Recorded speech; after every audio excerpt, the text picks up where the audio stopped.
Blessed and happy Saturday to all of you, my dear friends, my dear brothers and sisters, my dear good people of God, faithful followers of the Daily Gospel Reflection with Father Jack.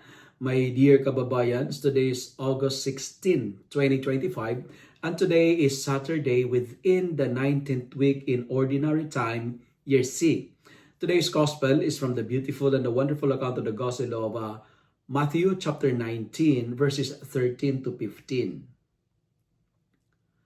When I look at children, I see something I often lose as an adult. And what's that? Pure innocence and unshakable trusts.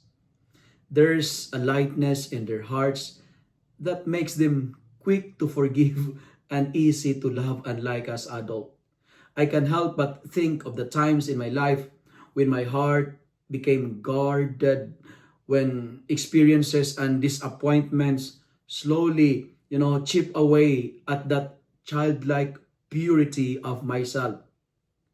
And yet, in today's gospel, Jesus reminds us that the kingdom of heaven belongs to those who come with a heart like a child.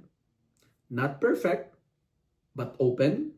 Not perfect, but honest and willing to trust. I think of how a child runs into their parents' arms without hesitation. I don't know if you recognize that too.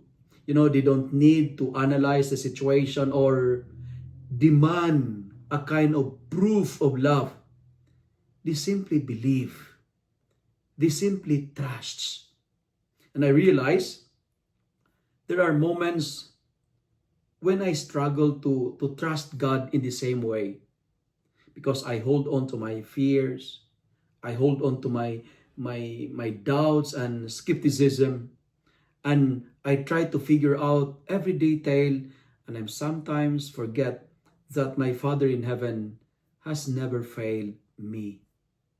Watching the little ones helps me to see that trust is not about knowing every answer.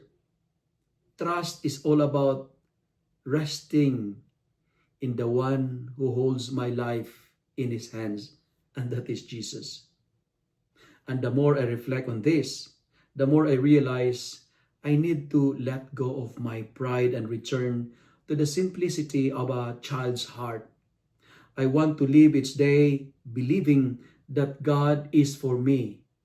He is quick to forgive others when they hurt me, and ready to receive his blessing without suspicion.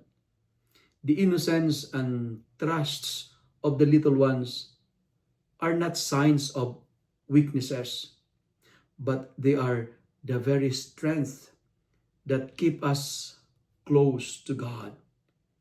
And maybe that's the kind of heart that God has been calling us to back to all along.